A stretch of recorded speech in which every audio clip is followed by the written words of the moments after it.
Lulu, and welcome back to the More Money Podcast. I am your host, Jessica Morehouse, and I've got a returning guest on the show that I am so excited to have back. She's been on the show 4 times, and that's because she has her 4th book coming out called Making Bank: Money Skills for Real Life.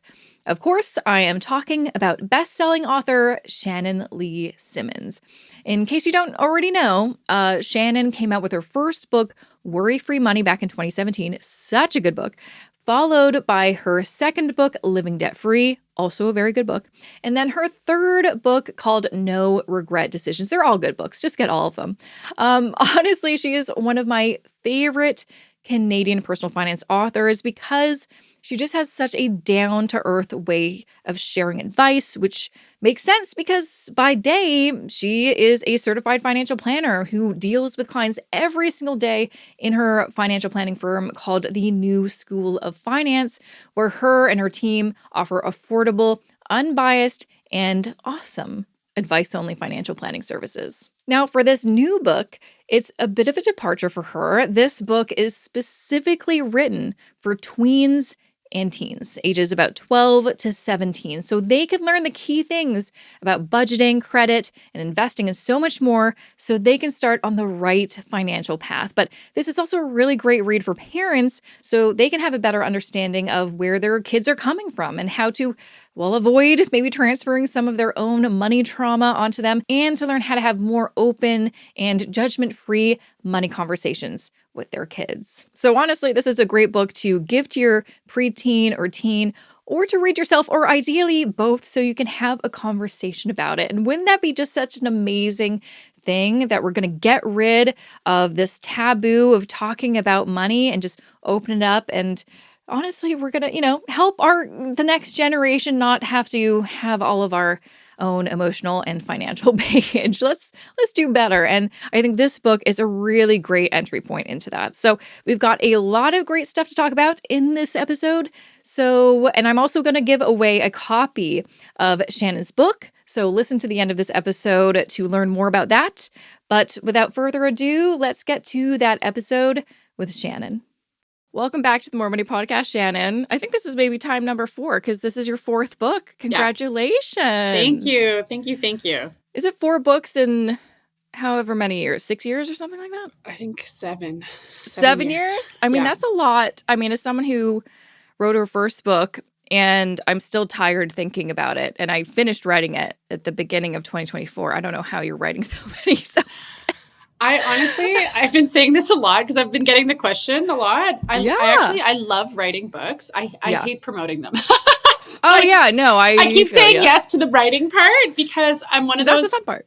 Totally. And I'm one of those writers that, like, without a deadline, I probably wouldn't sit down and force myself to do it because there's always something else that I have to do.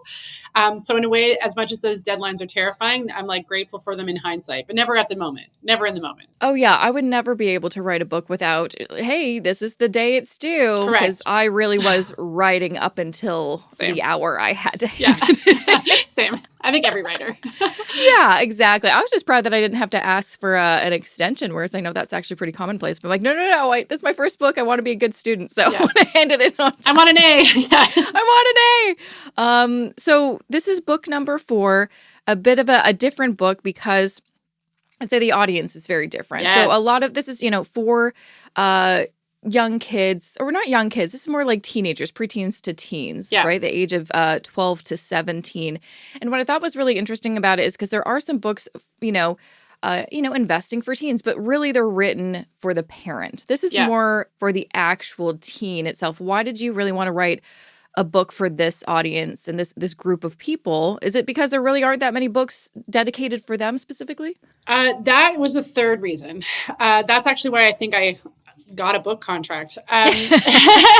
So it started organically because I run the New School of Finance. I have a lot of Gen X clients who are like, I'm doing retirement planning with or whatever. And they're like, can you help my teen?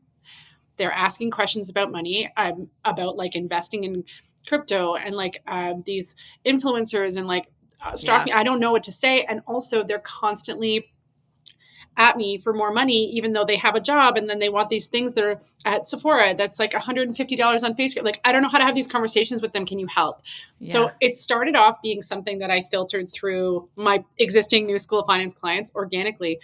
And then after like chatting with a few, I was like, this is juicy. This is fun. Like, they have money. And I think that this demographic is forgotten a lot because there's a lot of how-tos from before when you're like 10 and under. And there's a lot of young adult, which is like, you're 18 now, you got a credit card, you can invest. But this is a cohort that has money. They also, the new phenomenon here too, is that I don't think this book would have landed for teens 10 years ago, but now. I mean, so much is different from 10 years ago. Like, the whole environment. Social media has made them very hyper aware of finances at an early age, and they have questions and they want to know what's up. And so I'm like, I can write it to them because I think they're asking questions at age 12, 13, 14, 15 about investing when 10 years ago they just weren't. Absolutely. Well, I'm curious, just because you have been able to have this unique opportunity to learn more from them. I can't remember the last time I've talked to a 12 to 17-year-old about finance. It's not really my demographic. But yeah, what are you seeing? What are some of the questions that they're asking? You just mentioning that, oh, my, teen wants to go to Sephora. I've had 2 conversations with parents who have like preteens, teens, daughters that are being influenced from social media, be like, I want to go to Sephora and buy all this really expensive skincare. Whereas like back in my day, CoverGirl, you went to Shoppers, go into the drugstore and you get whatever's there. And like the most skincare was like, I've got acne. What can we do? Yeah. And it's like, this is new. And I know now as an adult, I have some of these, skincare products and they are not cheap. They're not cheap. So, no. Yeah, what are you seeing? What do they want to know? So it's complex and simple at the same time. What really struck me because I've been working with teens and tweens now for like 2 years while I was writing this book. And what really struck me is that the advice that I give my like adult clients is about like the skills that they need is basically the same, only on a much smaller scale. Oh, that's kind of nice. And it's super like that's comforting. Like, great. It's not a whole new toolbox. It's literally the same skills that we need as grown-ups. And what I think is so lucky about coming in as a teen, which didn't even strike me at first, it was after seeing it for a long time, is that they have money, they have the ability to practice these skills when the stakes are super low. They don't have credit cards yet. They don't have investment accounts where they can like YOLO all their money on something. So just to like back to your question around like, what are they asking? The whole gamut, in the same way that what are your clients asking you? Like the whole gamut. But what I really noticed trend wise was, number one, they're gig economy workers. So even if they have a part-time formal job with like a T4, they don't know if they're working 3 shifts next week, 1 shift. So they don't have like a salary, and money comes and goes. So one of the biggest sort of like pain points is like, I don't actually know how much I make. And I don't know that they've ever thought about, like, they're not saying, how much do I make? But it's what they really care about is like, can I afford to buy it? That's the question. I want this expensive thing. My parents won't buy it for me. Can I afford it? Well, there's so much that has to happen before we answer that question. Number one is like, what do you make? Well, I don't know. Yeah. My money changes all the time. Well, let's break it down. And so the idea of like tracking your income when it's sort of an up and down cash flow nightmare sounds boring. Like, I don't think a teen is like stoked to track your income, but when you frame it as like, do you want to afford that $140 thing at Sephora? And they're like, I sure do. And I'm like, great, this is step one. That is motivating. It's like, okay, let's dig in. So I spend a lot of that tracked part of like, what do you make? And like projecting out what you think you make in a controlled way. So they weren't asking that, but that they were asking about affordability. And so that push and pull. And the other thing is like, I really noticed, why do I have to save? I'm in high school or I'm in grade 8. And so again, I was like, you're right. And you'll notice that in the book and the characters, like other than the older kids who are going to like post-secondary and they really feel the burn, I'm really trying to introduce the concept of like, I don't care if you're saving up for skins on Fortnite. I don't care if you're saving up for sneakers. The act of saving, the habit of saving is what's important here. Yes. So you're not saving for retirement at the age of 14. That's bananas. No, that would be great. And but like, it's also, no one's going to do it. And I get it. The teenage brain is like, that's so far away. And like climate change, like who knows? But they're very motivated by the things that they want in the short run. So we can harness that excitement and practice the art and the habit of saving, which we all That's why you have a podcast. That's why I have a business, like a books. That is what humans, one of the hardest things for us to do, is to actually not spend all our money. That's hard. 100%. So if you have a place, if you can practice that before the stakes get high at 18, fantastic.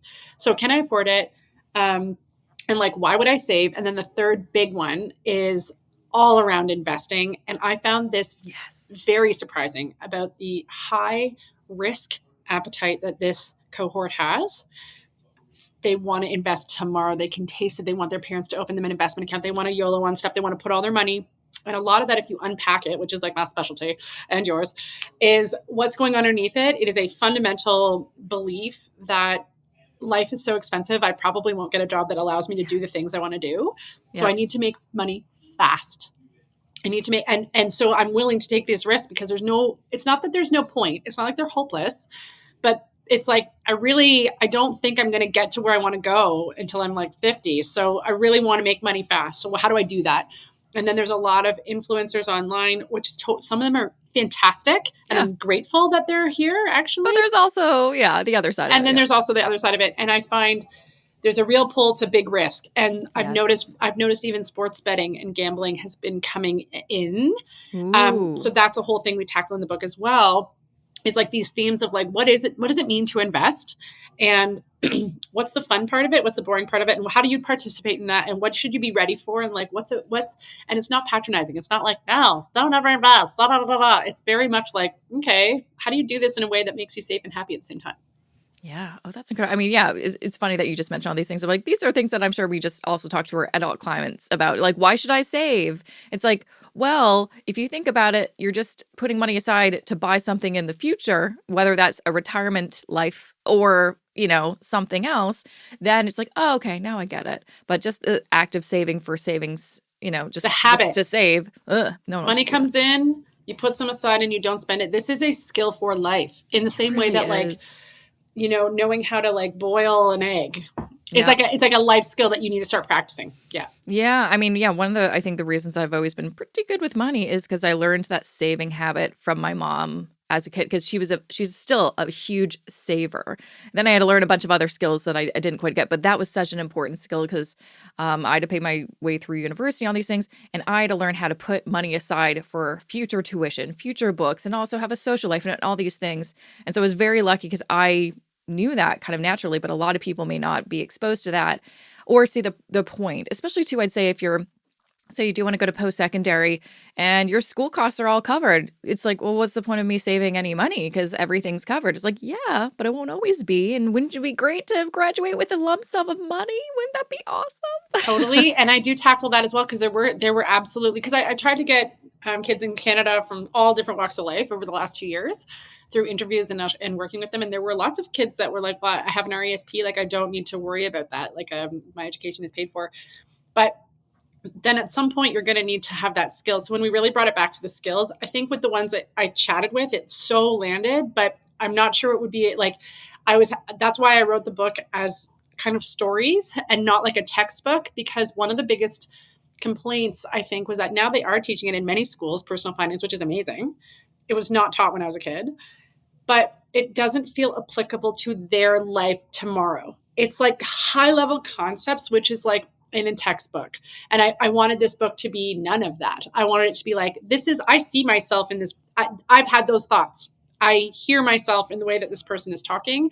And this is like me. And so all the 4 characters, they're all, you can relate to them in whatever way, right? Like that they do. And so with like real life stuff that they go through every day. Yeah, no, and I love a personal finance book that's narrative style because I love a story, I love a narrative, and I think that's how you really connect with your reader and they can see themselves in somebody. I want to talk about, because it's a little bit different than some of your other books. Why did you really want, and then how did you develop these characters? Were they based off of real people, or how did you want to make sure that we're kind of hitting all these potential different lenses and experiences so someone can find themselves in one of these characters?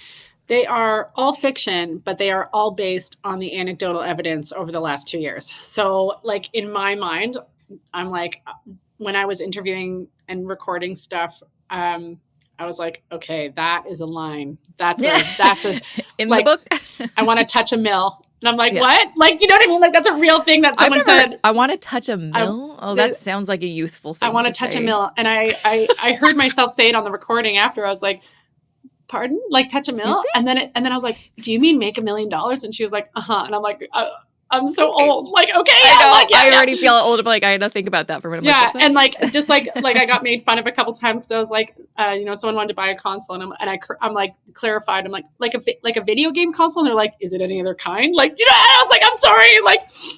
Like, I don't know. And so a couple of those were really interesting. And also, the dynamics that kept coming out over and over were the ones that I would jot down. And I was like, this has to go in the book. Like parents over monitoring, for example, this was something that came up all the time.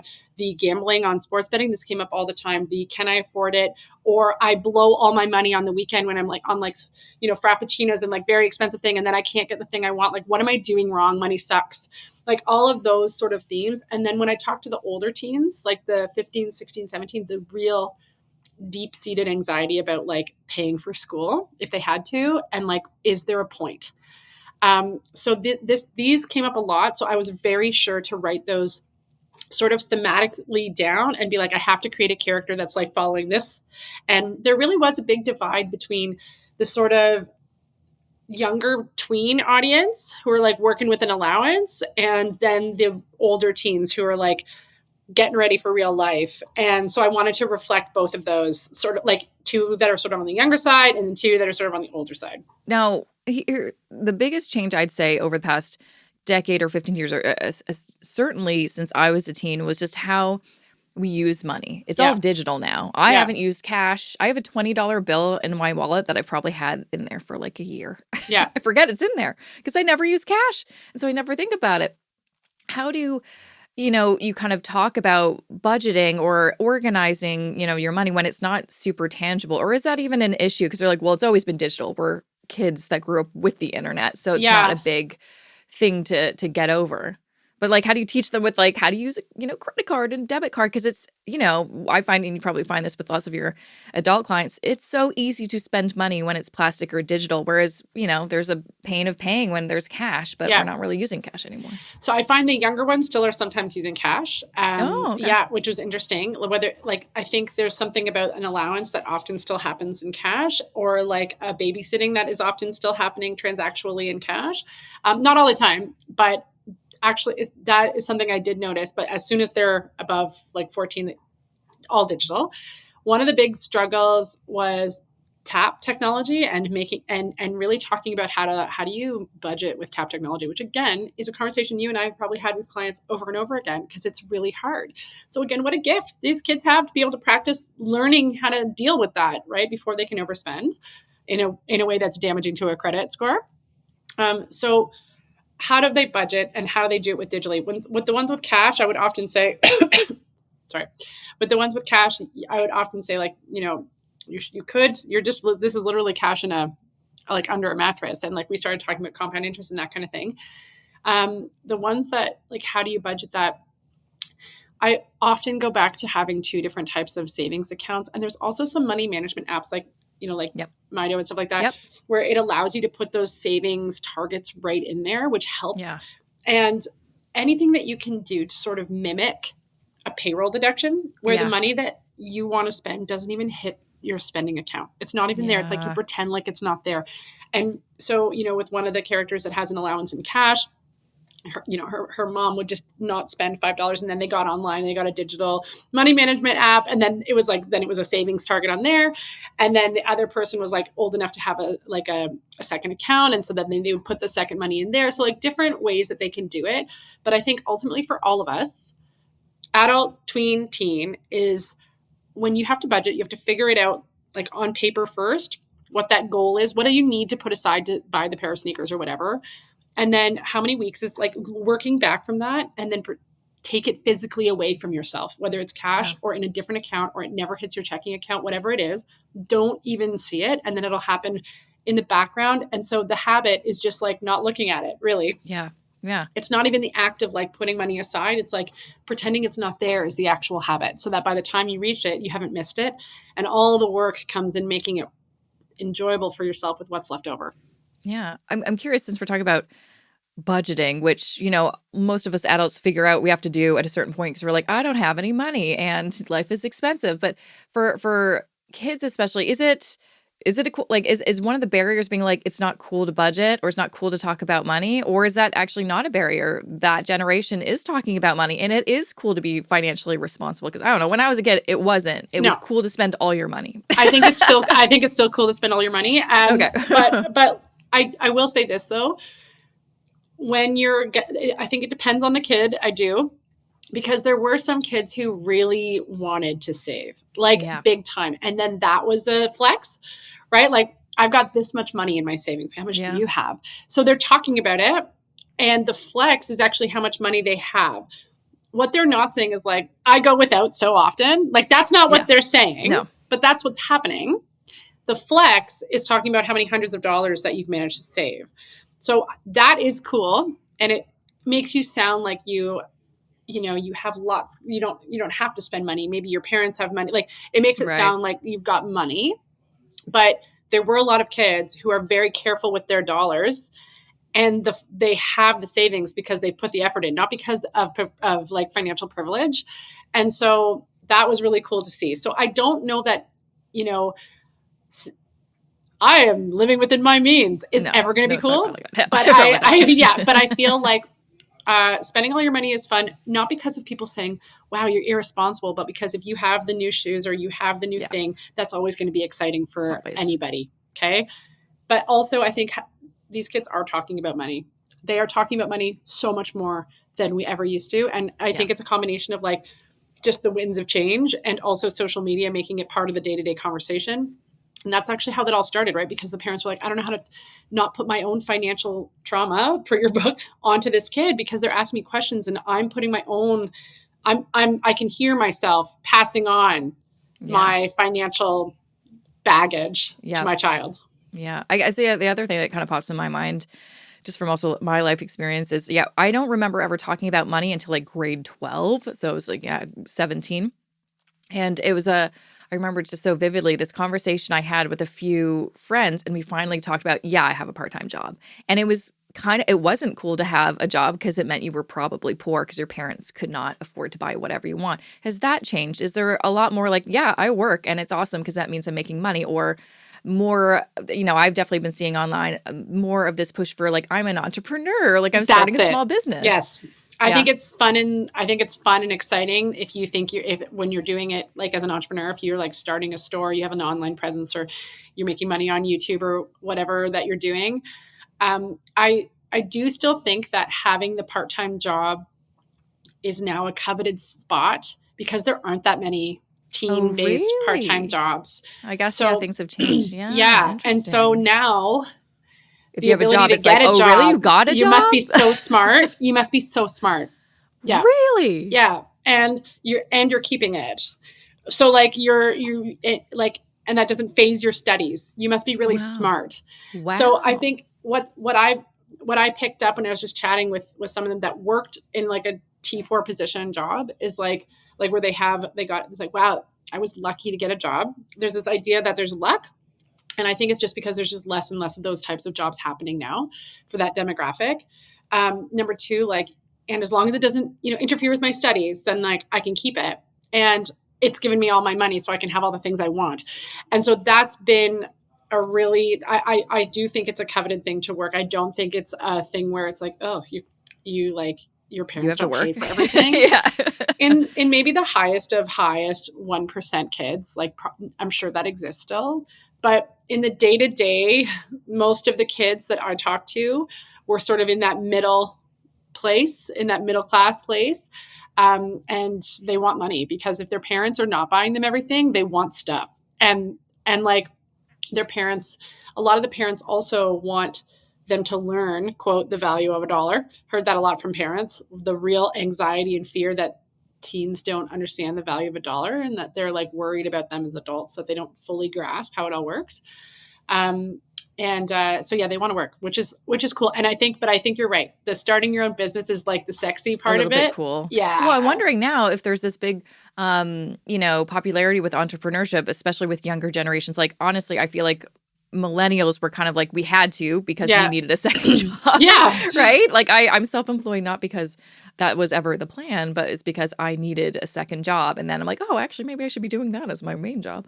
But I was saying it's so hard to find a part-time job. Maybe they're like, well, that's the only alternative. I can't find a part-time job, so I got to start working and build a business myself, which I think is, there's good and bad things about that. But I think in general, that's amazing and exciting because, again, no one was talking about small businesses, entrepreneurship, self-employment when I was younger. No one. And I know that a lot of the curriculum in some of these schools is about like entrepreneur, like starting your own business. And so they're talking about it in school and then they're sort of practicing in their day-to-day life.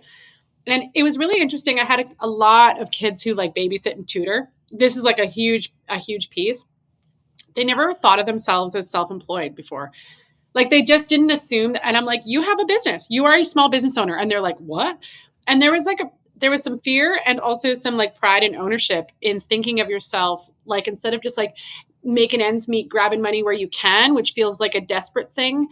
And really reframing it to like, no, you're a sole proprietor. Like you are making money. And I really felt like that was a cool sort of owning that and being excited about that and thinking of it like, yeah, I'm an entrepreneur. Oh my God, I am. I would have totally loved to babysit more had someone told me, no, you're an entrepreneur. You have a small business. Instead of being like, you're a baby. Like babysitter is not a cool term. No, no. But if you're like, no, you're running a youth program. Yeah. They're like, oh, yeah. And so that was a really fun twist, right? Because being an entrepreneur, being self-employed doesn't always have to be flashy. You don't have to be an influencer or like a YouTuber in order to be self-employed. And you're practicing those skills right now. And so that was a really fun piece that was like threaded throughout. Cause I mean, babysitting is one of the oldest teen jobs in the books and tutoring. Yeah. Did you encounter a lot of young people talking about how they want to be an influencer content creator? Cause that's coming up a lot, even to me. Cause I'm like, oh, again, fell into this. Never thought I cringe when someone calls me an influencer, even though that's technically what I do, but I hate it because I'm like, that's not what I think I am, but it is what it is. I wouldn't have thought that you were an influencer. I don't associate you as the an other influencer. day, Josh's friend is like, oh, so your wife's like an influencer. He was on my Instagram. I'm like, oh my God.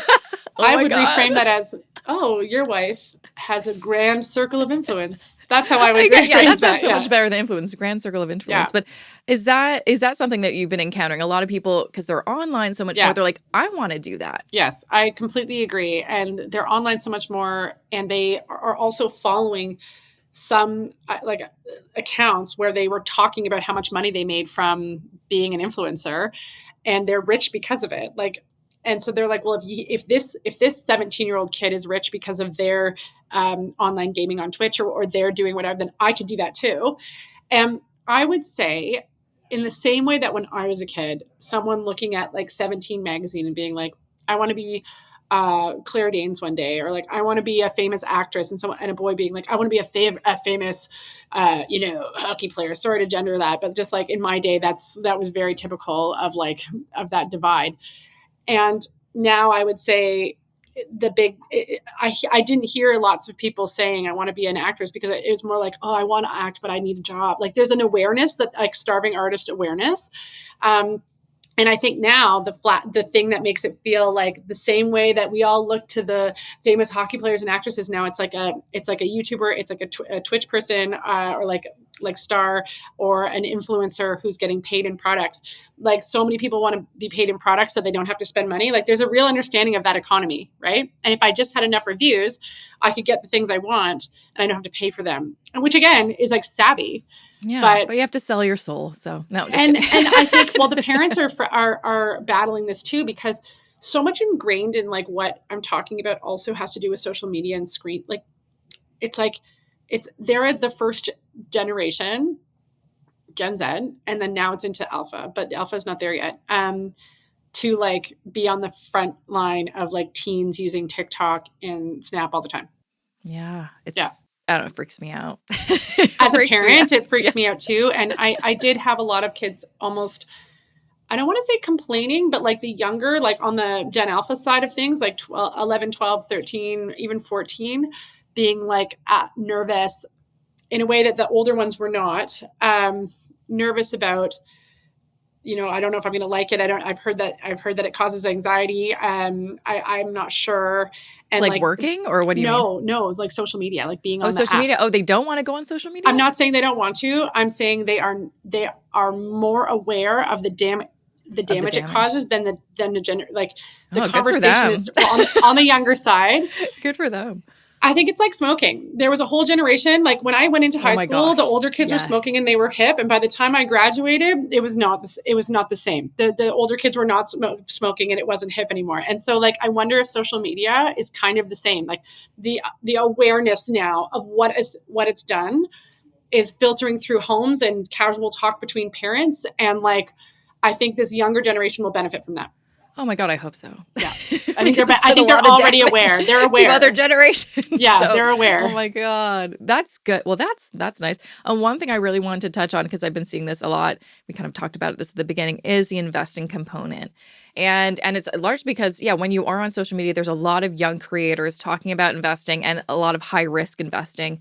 You kind of mentioned that there's an appetite for this higher risk. And I feel like largely that's because they've never experienced the downside. They just see the upside, right? So how do you talk to these young people about, I get what you're saying, but it's very unlikely that you're going to, double overnight, or, this is going to make you a millionaire overnight. Like, how do you talk about, real investing is consistent, boring, simple, all these other things. I literally use that word, boring. Diversify. Like, they don't want to hear that. But so how do you talk to them about that? Number one, I think you acknowledge how boring it is. I think pretending that it's exciting is like, come on. Like, do you know what I mean? And number two, I think you give permission for like a portion of the portfolio to be totally wild. And so I think that is like really important to say, hey, I get it. The world is changing. And you do need to make money faster than the traditional way. I get the need. So let's take a portion of your money that if it went to zero, your goals are still okay, and like throw it on whatever you want and see what happens. But for the older kids that I talked to who can do that soon, that was really exciting because they're like, I can see myself doing this in a TFSA. Like, this is thrilling, or in an investment account. For the younger ones, a couple of people, not a couple, many people I suggested this to, and the ones that picked it up were really positive about it. Number one, if the parents are really engaged, then having like a DIY account where the parents can invest the things that they would like and watch it and watch how boring it is, or watch how terrifying, and using an amount of money, like $50 or something, you know what I mean? And like you buy a share of this or whatever, like, so that they can see it and get a flavor for what it feels like to watch that $50 go down. Like, and you're right, they haven't experienced the loss. And I also think they haven't experienced realistic gains either, because all they see is these glorified things online. So the losses are extraordinary. Like if you're YOLOing on something and like posting your life savings into a penny stock, hoping for the best, it desensitizes them to loss. And a lot of them said like, well, I'm not stupid. I'm not going to do that. So they don't identify as that. And therefore they're like, well, I'm not going to do that. And therefore I can take this, but they still think, well, I'll take extreme risk, but I'm just not going to do that. Right. And so the desensitization of volatility is already happened. Wow. And so I think we can show real volatility in real time. I think it's a thing that parents can do. There's also free or like stock simulators and stuff like that. So it doesn't even have to be. I was just going to say, I'm like, couldn't they, there's definitely some brokerages, I think still that you can there's open lots up of them. fake account, I put them in the book. Yeah. And I put them in the book, the ones that are there, so that they can use these fake online brokerage accounts. The one thing I would say that is when it's their own money, though, they care more. That's what I noticed. Yeah, exactly. It's not a game anymore. It's not a game. And it's like, oh, that's my actual $50. Like, ouch. Which is a good lesson. That's an important lesson. Hurt. It should hurt. And also when it goes up, that should be thrilling. You know what I mean? And so like, but also it's going to happen in a more tampered way unless you buy a penny stock, and then you'll experience things right away. So I do think it's that permission, and they really want to know about crypto. A lot of them are convinced, and I don't disagree, that like our financial system as we know it right now will not be the financial system that they are going to be operating in like 10, 15 years. And I mean, I don't agree. That's a very tight timeline, but I understand what they're saying in the sense that like things are shifting so quickly that like, I know the amount of change that we've seen in the past decade. I can only imagine what we're going to see in the next. So who knows? And so I did say, and that's actually the thesis of the whole book, is like these skills were there when people were bartering back in like the day, thousands of years ago. You have to track your resource. You need to put aside what you like need for the future. You need to not overdo it in the middle time so you don't dip into your stash. You need to find ways to like make it more. Like these are the skills you need no matter what. And so it doesn't matter if it's cryptocurrency, digital currency, seeds, whatever you are trading in, units of water, which was a joke, but that they made, but obviously like terrifying. Like whatever it is that you're trading in the future for a unit of value, these skills are exactly what you need. So you need to practice them now so that you're like always going to have them. And that really resonated, that it's not about navigating the day to day as in like this. There are tools obviously, but it's like the skill is going to help you in life no matter what. And that was really cool to watch them be like, oh, I see what you're saying. Like, yes, it's the skill I'm practicing. Mm-hmm. It sounds like also too, and it's funny because I've heard this a lot from, I guess, really, the end of the millennials, the young millennials, and then Gen Z, is there's a lack of hope for the future. I mean, to be fair, though, I also I'm like, I had that too when I was your age. I think every generation in their 20s, there's always something that you're like, oh, the world is on fire. We're not going to live the next 10 years. And then, oh, surprise, we're still here. But it's interesting that you kind of say that it's even in that age bracket, they're already kind of worried. I was not worried about my future or retirement or owning a home. I thought that was possible until I finished university and realized, oh, okay, maybe not as easy as I thought. Like my parents were able to, on like no money, buy a house in their early 20s in the 90s. Like I have no idea how. And I'm like, oh, I can't do that. Okay. But to hear that young people, preteens, teens are worried about that concerns me. That's really scary. So I agree. And I thought that at first too, but I'm an elder millennial. And I was one of the ones that went through being like, la, la, la. And then reality hit me and I was like, oh my God. I feel like their expectations are managed and like rooted in reality. When I asked them, like, why does money play an important role in your life? This was one of my fundamental questions. I asked every single one of them. Honestly, the average answer I got was, well, I don't want to stress. Okay. Not, I want to be rich. I don't want to stress. I want work-life balance, which again, hearing a 14-year-old boy say, I want work-life balance. I was like, what? I was like, pardon me? Like, you know what I mean? And it happened a lot. And like, it would be nice if I made enough money that I could like buy a home and like travel. Yeah. So like, it's like they're seeking a middle-class life of the 1990s. That is like what they're seeking. That's the dream. And you're like, oh, when I was your age, I just assumed that was gonna happen. That's right. It wasn't a dream. It was like, oh yeah, that's gonna happen, right? It's like, that's what will happen. And now there's like life is expensive. And like they talked a lot about AI. And this was even before AI in the last year, like I was doing research in like 2023 and like, 2022 even I started, and they were already talking about like jobs and like whether they're like AI's going to take over that job. So why even bother trying to pursue that? That's right. Gosh. And so there is a part of me that even though I find it a little bit disheartening, like I wish they were a bit more sheltered as a whole. Yeah. The genie's out of the bottle. They're on if they're on the internet, like they know what's up. Yeah, they know what's up. And there's a part of me that's like, you may not be so disappointed as my entire generation. That's true. Millennials are so disappointed. Well, because we didn't know from a young age it was a dream. We thought it was just life. Yeah. And so I feel like that might actually help. I think it's all part of why they want to know about money too. Yeah. And I think it's all tied to it. They understand earlier on that finances is important. Yeah, no, I guess that there's the hope there then, that they're like have these realistic expectations and then they're already making decisions very early on, as opposed to like lots of the people that we talk to 30s and 40s are like, I just realized I need to get my act together. And you're like, oh, shoot. Yeah, totally. We've still got time, but And so I guess that's the one hopeful thing, is that lots of them are taking it seriously. I wonder too, it's like, how much is that worry or those concerns that they have from the internet, just like from their parents and seeing what their parents kind of, the stresses and anxieties that they're going through, right? Both. I think that this generation too, like they've been through the pandemic. They've talked about all these things. They hear it on the radio if it's on in the morning, like they hear it on the news.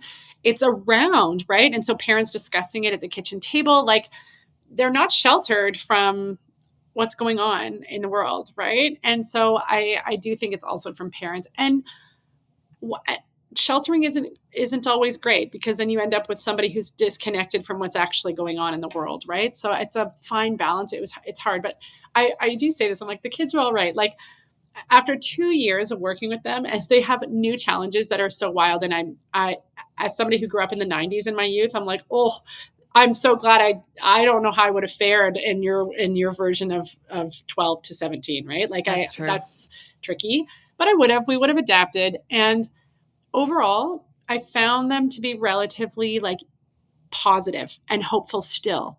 So like the man hasn't beaten them down yet. You know what I mean? Like they are still teenagers who like want things and like have hope for the future, even though they have concerns.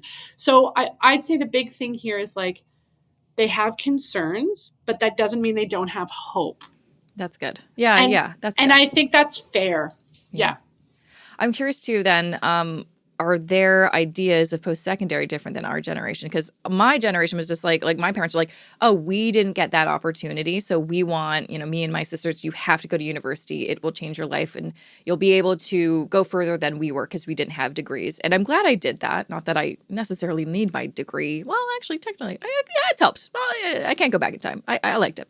But Gen Alpha, Gen Z are like, there's not much of a point anymore. It's not what it used to be.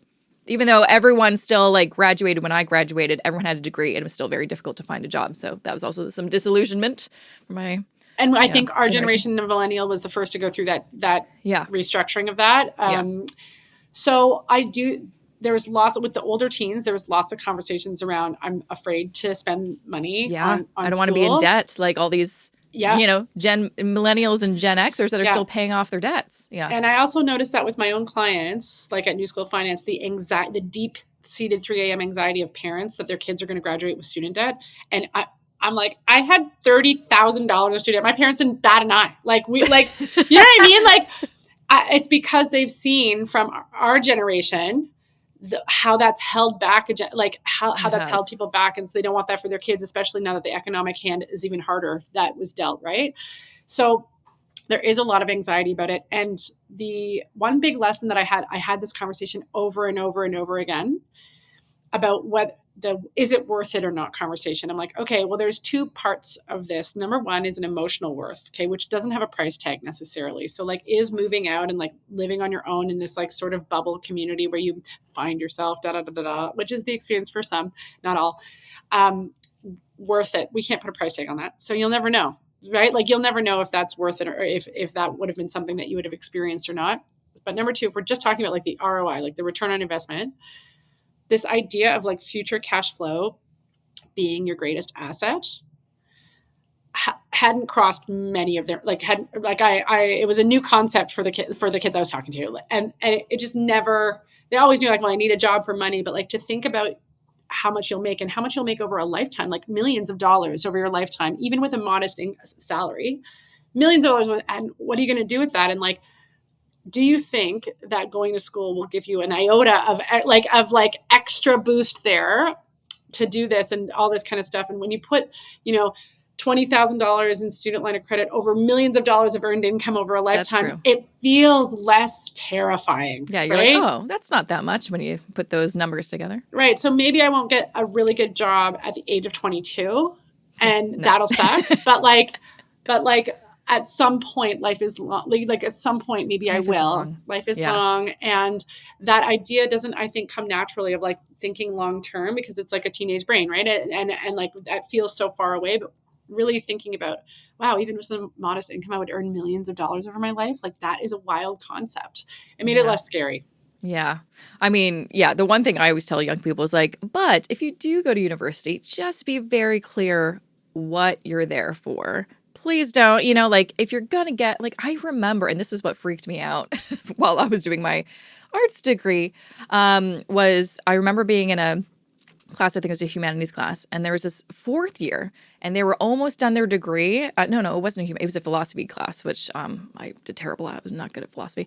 And they did a whole like degree in philosophy, and they were like panicking because it just dawned on them, how do I get a job? And the teacher's like, we don't really have too much time to dive in. Why don't we just speak after class and to try to like calm this student down? I'm like, you did 4 years and never thought about what's next. And honestly, that was the problem with me. I never really thought, well, I had an idea of like, this fantasy of what life would be after my degree, but graduating when I did, those jobs didn't exist, or it's really hard. Like we got a really hard truth when it was too late. And so hopefully they're also asking those questions, or there's more information online about, if you're going to school, be strategic about it. Don't just take willy-nilly courses or something that you think is going to be good, because that will make it, you'll have limited or unlimited choices after whatever degree you choose. Yeah. And I think, so I do mention that in the book for sure. But I think the bigger thing is like, go into it with your eyes open. So maybe you're studying something that you love, and like maybe there's no job that exists today, but you are living in the time of entrepreneurship for sure. That's where true. You could maybe turn it into something. You have no idea. And number two, like going into it with your eyes open. So it's not a surprise. I am taking a philosophy degree because I love this, and it may not lead to something directly after, but I know that going into it, I think the surprise of it, the surprise is what is like, punishing. It's what's punishing. That's right. So if and it doesn't mean you're making a bad decision. If you're making a decision for all the right reasons and you've got a plan, then I think that's okay. And I feel like we shouldn't all just be like, doesn't have a job, doesn't have a means to an end.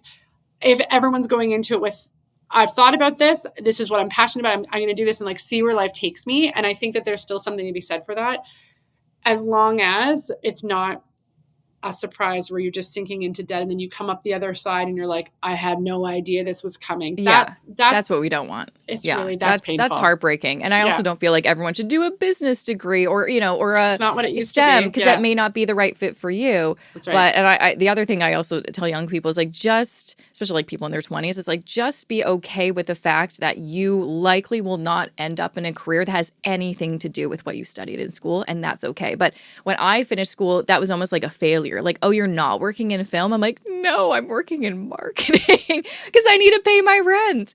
And now looking back, I'm like, everything worked out how it worked out. And I'm really glad I got some really great skills from that film degree that I can now integrate in my current thing. But yeah, back then it was just like everyone was in a very straight path. And so when you deviated, it looked like you failed in some way. But now I think, every friend that I have has a degree that has nothing to do with what they're currently doing. That's kind of the norm. So I think that's the other kind of conversation to have, is like, it's okay. But again, go in with your eyes open. Just go in with your eyes open. And the things that you learn in a degree of something that you love is about work ethic, putting in effort, being independent, opening your mind, and like problem solving. And like, these are skills for life. Like again, similar to the book idea, you can apply them all the way across, right? So I am a big fan of all sorts of post-secondary. I agree that, and the concerns are valid. And I think that the concerns on the pre-side of things, instead of the rosy shaded, like the rosy in the millennials, it was just like, go to school and the world will open and you'll for get you. A job. Yeah. And then they know. They know that's not they know. Oh no, we've seen what they went through. We're not making those choices. What do you mean 5 master's programs didn't fix the problem? Like that, they know. They're smart. I did have quite a few friends that went right into a master's. Like I remember, this is like ingrained in my brain, 4th year, we were finishing up my degree. Actually, it was my 5th year. It took 5 years. And I asked my professor, what do I do now? And they're like, have you thought about a master's? That was their suggestion, instead of, here are some opportunities to do a co-op or to do an internship. No, have you thought about more school? I'm like, oh no, that's not good. And also, like, why am I asking a professor? He hasn't been in the workforce. He's like a teacher. He's not in the industry. They love the world of academia, right? Like they couldn't imagine somebody who wouldn't want to keep going. Yeah. I was out as fast as I could be. I am a worker bee. Well, yeah, I'm like, yes, but then I'm like, wait, I have actually always been in school after that in some kind of capacity or not, but certainly didn't do more film courses, though I do love it. But yeah, like you said, it's like I learned so many great life skills, including, writing and communication, which are the 2 things that I do every day now. So, I still think university, it was one of the best. Now, now that I'm so far removed, I'm like, actually, that was a really good experience. But again, I went in with my eyes closed in La La Land in art school. So, and I think sometimes that's why there is the generational divides that exist, because as you get older, we have the wisdom of time on our side, right? You can look back through the years and be like, that was good. But it's almost impossible to see it and to have faith that it was a good decision when you're like, when the thing in front of you isn't doing what it's supposed to do. Yeah. Right. And so that no matter how many times you hear from people who are older, everything will work out, or like, it's a good thing, even it feels impossible to believe that, because it's like, well, that's not my experience. And like, you have dated information. So like, how can you possibly understand? Which I fully understand. I remember feeling like that about boomers. Yeah. Yeah. I guess, well, that's the other kind of component I kind of want to end it here is, how do you talk to these kids about life is long and it doesn't make sense? And for me, it didn't really hit home until I hit 30. Yeah. And I'm like, oh, we are continuing. I kind of thought life ended after my 20s because that's, you're over the hill at 30 somehow. Is that even possible to kind of explain to them that life is long, and when it comes to especially your money, anything to do with your money and your career, you have to have that long-term mindset, and it may not make sense now, but just trust me. I think it won't, like, in my experience, it doesn't land. Yeah. I think they know, but like their 20s is what they're afraid of, right? Like being in debt and having no job. Yeah. Right. So like, that's and like living at their parents' house forever. That is like, so they can't see past it. Right. Like they can't see past the 20s. They can, obviously, they're so smart, but I just mean like what feels real, feels real to them is after high school, after I do whatever I'm going to do, will I be able to like move out, live a life where I want to be, and like get a job that makes me a work-life balance that makes me happy, like, and not stress too much. Like that is where their focus is. But I feel like one of the cool things that's come out of this book from the copies that have just been like landing and the people who have been reading it is actually like the parents have been reading it as well at the same time as the kids are like in the same area, which this is an unexpected cool thing, because they're fighting about money in the house. And the kid, I want this. Well, we can't afford that. Or like, yes, you can. Like there's a disconnect happening.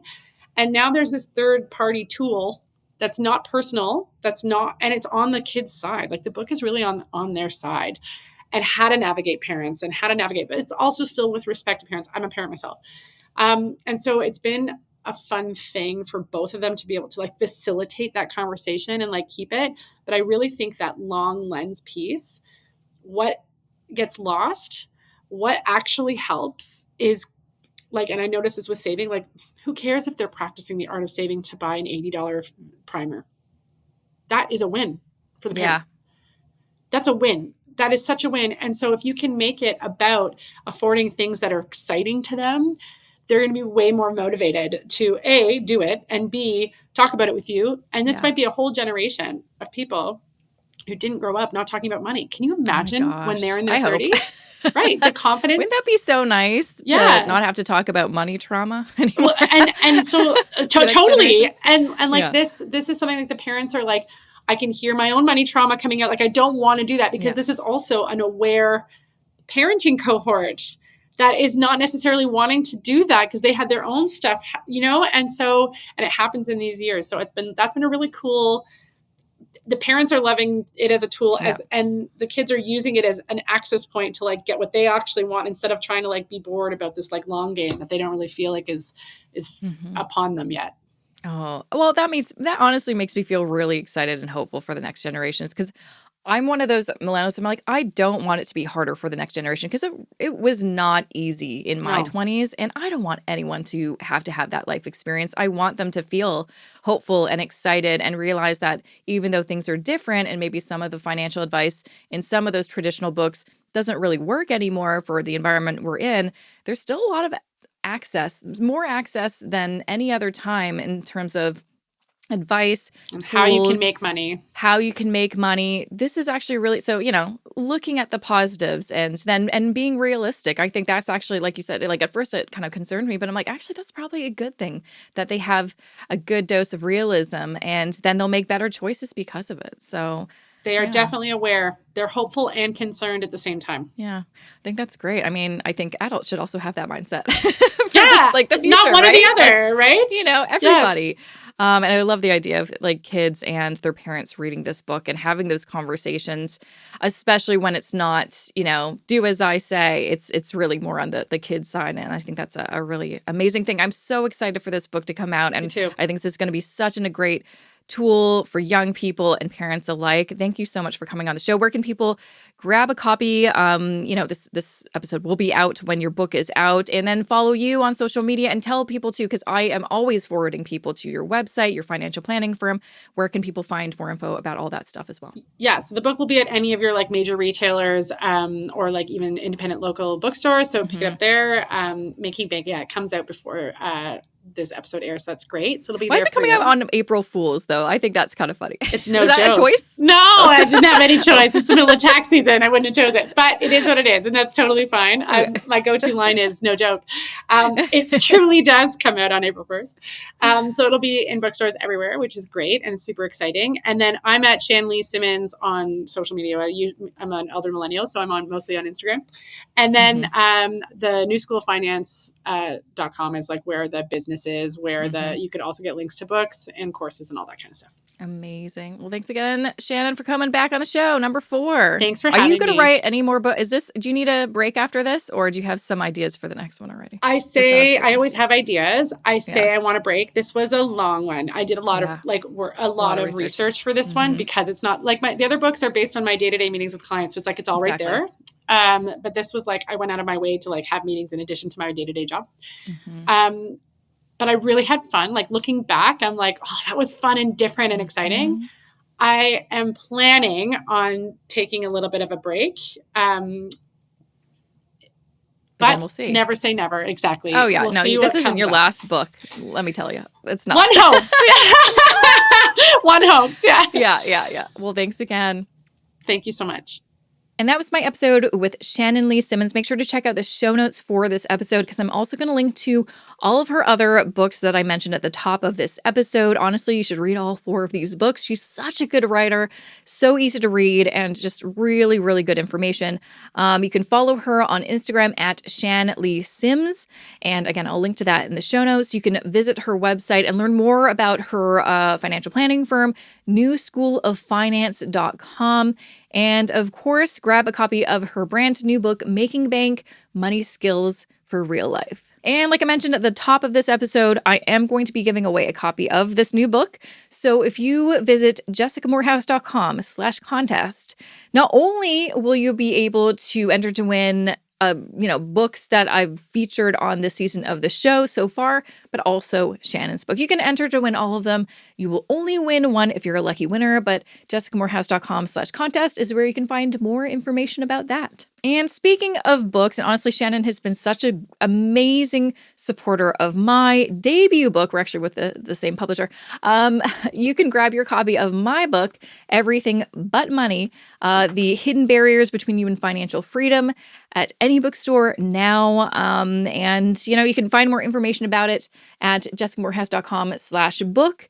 A lot of great stuff on that page. Information about my book tour, information about how to get a copy of my book. And also, if you've already read my book, you're like, yeah, I've already read it. If you liked it and you haven't already given me a rating or review online, such as, on Amazon or Goodreads or Indigo or wherever you want, make sure to check out jessicamorehouse.com/book. There's some information in there about how, if you do a rating or review, how to, take a little screenshot, submit it to this form, and then you get free access to all of my book extras, which includes videos, audio, some worksheets, just some things to kind of help you get through the book or revisit certain sections so you could just get more out of it to uncover your relationship with money and rebuild it into a much better one. Well, that is it for me. Thank you so much for watching or listening. FYI, if you're listening to this, you can watch all of my past couple seasons of the More Money podcast on my YouTube channel. jessicamorehouse.com/YouTube is where you can find that. And also don't forget to follow me on Instagram at Jessica I. Morehouse if you haven't already. You can also find the podcast on Instagram at More Money Podcast. But thanks so much for joining me, and I will see you in my next episode.